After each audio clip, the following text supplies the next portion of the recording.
नमस्कार मित्रांनो. कालच्या म्हणजे 28 जानेवारी 2025च्या अपडेट नंतर बहुतेक सगळ्यांनाच एक इश्यू येत आहे. तो आपण बघूयात. जेव्हाही तुम्ही प्रोजेक्ट पूर्ण फायनल करतात टेम्पलेट आणि फायनल सबमिट करायला जातात, तसा एक प्लीज सबमिट हार्डशिप म्हणून एक पॉपअप एरर येत आहे किंवा मेसेज येत आहे आपण असं म्हणूयात. सो यासाठी सोल्युशन काय आहे? भरपूर जणांची रिक्वेस्ट आल्यामुळे हा आपण व्हिडिओ बनवत आहोत, जेणेकरून तुम्हाला या मेसेजला ओव्हरकम कसं करायचं ते तुम्हाला लक्षात येईल. सो याला ओके करून इथून आपली जी काही फाईल आहे ती सेव्ह करून क्लोज करा. ती क्लोज केल्यानंतर तुम्ही बघताल की जो काही प्रपोजल तुम्ही किंवा ज्या प्रोजेक्टवर तुम्ही काम करत आहात त्या प्रोजेक्टमध्ये इथे लेफ्ट साईडला एक हार्डशिप नावाचं एक पर्टिक्युलर कंटेंट दिसत आहे. या लेफ्ट साईडच्या हार्डशिपवर डबल क्लिक केल्यास तुम्हाला इथे पर्टिक्युलर एक हार्डशिप शीट्स ओपन झालेली दिसते आणि इथे मग तुम्ही बघू शकतात की एक्झॅक्टली काही गोष्टींवर जर तुमच्या याच्यामध्ये पर्टिक्युलर प्रोजेक्टमध्ये जर फेल्युअर्स असतील किंवा काही गोष्टी ज्या आहेत त्यांचं क्लॅरिफिकेशन गरजेचं असेल त्या तुम्हाला इथे बघायला भेटतील. तर इथे तुम्ही याला हार्डशिप एस नो जो आहे याला यस करून इथे जस्टिफिकेशनमध्ये फक्त नो जरी टाकलं तर इनफ आहे. नो करून याला सेव्ह करा. डेटा अपडेटेड सक्सेसफुलीचा मेसेज येईल तुम्हाला.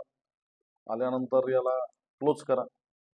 क्लोज केल्यानंतर आपली जी काही ड्रॉइंग आहे ती परत ओपन करा आणि ओपन केल्यानंतर परत सेम प्रोसेस आपली जी आहे फायनल सबमिट करण्याची ती आपण करून बघूयात, म्हणजे जेणेकरून हार्डशिप डाटाचा जो काही पॉपअप मेसेज येत आहे कालपासून, म्हणजे ऑब्व्हियसली कालचा जो 1.3.50चा जो काही पॅच अपडेट झाला आहे त्यामध्ये हा ॲडिशनल ॲक्टिव्हिटी ॲक्च्युली ॲड केलेली आहे.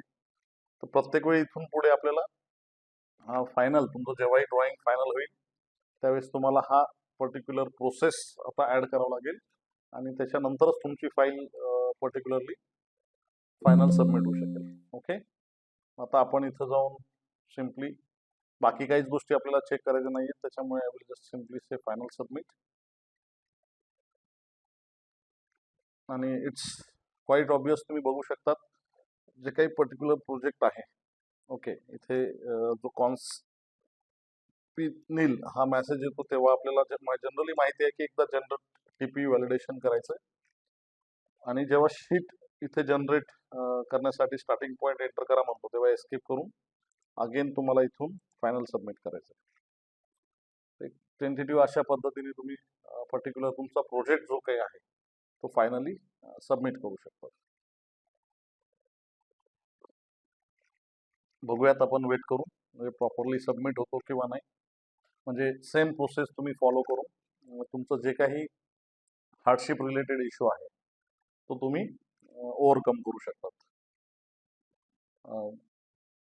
व्हिडिओ आवडला असेल आणि तुमच्या क्युरीजला नेहमीच सोल्युशन्स आम्ही देत असतो.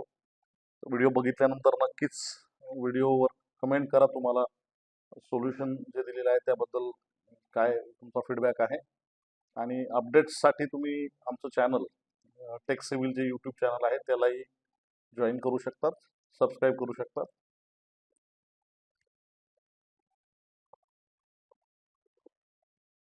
ओके, सगळ्या गोष्टी व्हॅलिडेट होत आहेत फायनल सबमिट होण्यासाठी. याचा अर्थ तुम्ही म्हणजे समजू शकतात की प्रोजेक्ट हा आपला फायनल सबमिट होत आहे. Okay, so final project submit झाल्यानंतर इट्स क्वाईट ऑब्वियस ॲटोकॅडची फाईल आपली क्लोज होणार आहे आणि ती क्लोज झाल्यानंतर PDF फाईल सुद्धा जनरेट होणार आहे. ओके, फाईल जनरेशनसाठी प्रोसेस चालू झालेली आहे.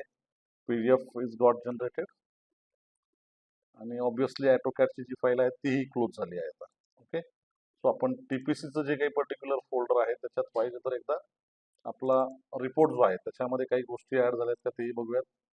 ऑब्व्हियसली सगळ्या गोष्टी इथे ग्रीन कलरमध्ये आहे रिपोर्टमध्ये. इट मीन्स दॅट सगळ्या गोष्टी फाईन आहेत आणि हा हार्डशिप डेटा जो आहे तो इथे ॲक्च्युली ॲड होणार आहे.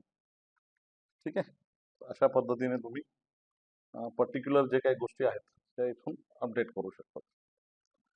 हे जे काही पर्टिक्युलर तुम्ही नंबर्स बघताय टेबल नंबर 4N आणि 4N, तर बेसिकली तुम्ही 4N मध्ये काय राहिलंय आपलं तर तेही पाहिजे तर तुम्ही चेक करू शकतात.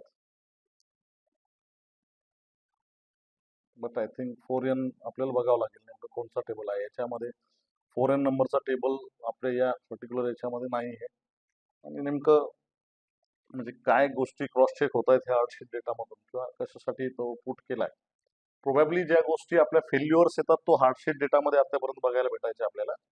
बट आता जो अपडेट केला याच्यामध्ये कदाचित अजून काही अपडेट्स येणं अपेक्षित असतील. त्यामुळे ठीक आहे, सध्या जोपर्यंत तुमचं प्रॉब्लेम सॉल्व्ह होत नाही तर या पद्धतीने तुम्ही हार्डशीट डेटा चा जो इश्यू आहे तो ओव्हरकम करू शकता. व्हिडिओ बघितल्याबद्दल धन्यवाद आणि नक्की कमेंट करून कळवा जे काही सोल्युशन दिलं आहे त्याबद्दल तुमचे फीडबॅक्स. Thank you very much.